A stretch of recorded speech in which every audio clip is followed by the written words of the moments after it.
Welcome back to Breakfast Central. We're going around the continent, and this morning we'll be starting with our top story, beginning, of course, in Zambia. Absolutely. The opposition Zambia Wake Up Party, Zawapa, interim president Howard Kunda has warned that the removal of vendors from the streets will have consequences on the UPND's performance in the 2026 general elections. Mr. Kunda said he was not happy with the manner in which the government has handled the issue of street vending in Lusaka. Meanwhile, the UPND Deputy Secretary General Gertrude Mendes says the removal of street vendors will not affect the ruling party's chances of winning the 2026 general elections. Gertrude Mendes said vendors aren't the majority of voters. Removing them will not affect UPND at all in 2026. Now, joining us from Lusaka, Zambia, is Kelvin Chisanga. He's a Zambian economist. Good morning, Mr. Chisanga. Great to have you. Thank you so much. Good morning. Good morning, viewers as well. Absolutely. Of course, conversations in Zambia this morning are mostly centered around the elections, I believe. The capital city of Lusaka looks clean, and even other cities, pretty much the same thing, although people are complaining that the removal of vendors is affecting the economy. As an economist, do you agree with that narrative? And, how does this in any way affect the Zambian economy?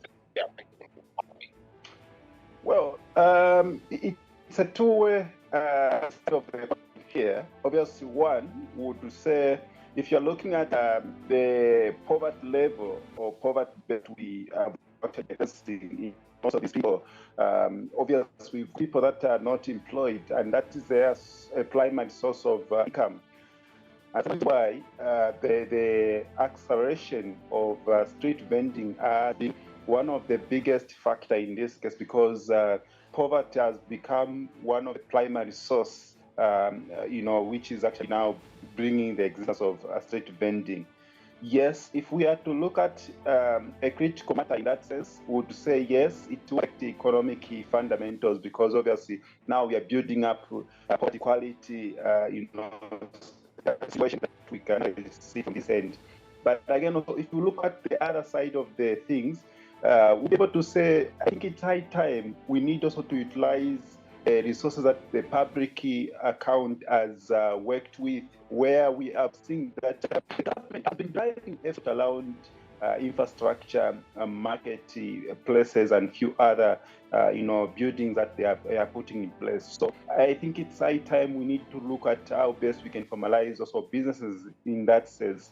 So yes, it has two sides of the coins, but the big factor here is that we are basically looking at how best we can change the narrative in terms of central business, how to, and much more now. You have to see how we can put things in place. Yes, so I think it's something in this case. The aspect of removing the street vending is one of the biggest factors that we also need to have a dedicated, step to take.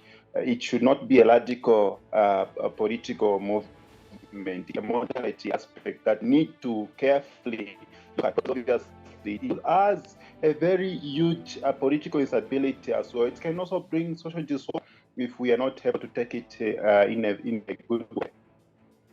Okay, now let's talk about what are the alternatives now that the street vending has been removed.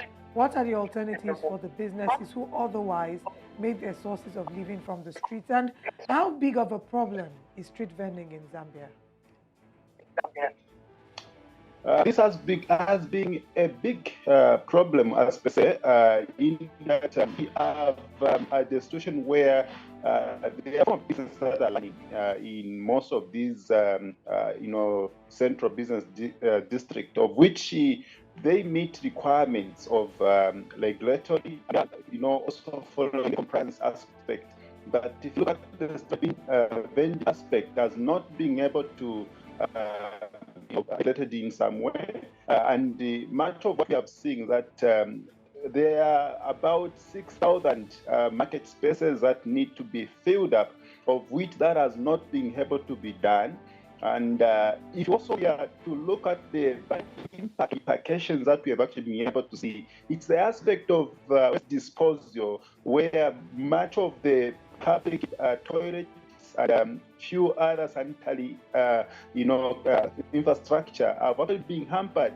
And this is where we have seen that when it comes to the issues of garbage collection, as also being one of the biggest factors. Sometimes you find that when we an outbreak in Zambia, particularly in Lusaka, we normally have this, and we are prone to any sort of vulnerability in terms of so I think looking at the way things are standing, it just requires that we need to formalize some of these things and ensuring that we have the best, uptake that we should be able to see. Obviously, yes, we have the weak key economic fundamentals that are at play, and this is where much of the breeding aspect is coming to the, street vending.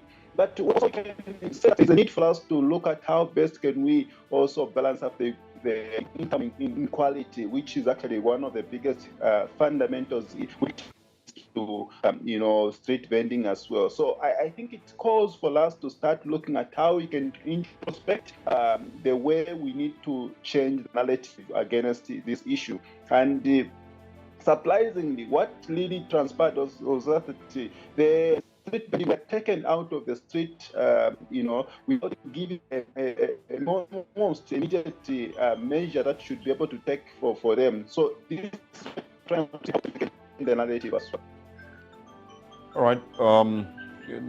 We apologize. Of course, we're having little struggles with the sound quality, but we, of course, will continue with the conversation. I also want to talk about the confidence that the UPND is having. Of course, Howard Kunda has said that these moves will affect the UPND in the elections in 2026. But the UPND, and its representatives do not agree. So talk about the confidence that they have and how Zambians feel about the UPND in 2026. Well, sorry, just before you go on, can you help turn off your television set? Okay, that's fine. That's fine.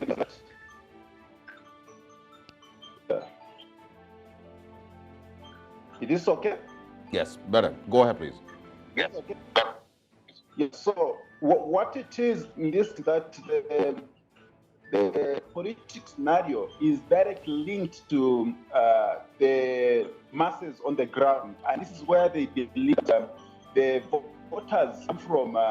The massive market, and this is where most of the things are pending so much. So this is what we are trying to take a look. We change the narrative right now. It's a certain situation of thinking, because we all think of the political scenario when it things like this. Right as we speak right now, we've got a situation where the regulatory system has been in good shape in terms of how certain things should be taken. So now, with the current situation that we are facing right now, Mr. Kevin, unfortunately, we will not be able to continue the interview because the network is really bad and we're struggling to hear you. We're hoping that we can have you join us again, and this time with much better network. But we thank you very, very much for joining us and wish the people of Zambia all the best as we count down to the elections in another 3 years.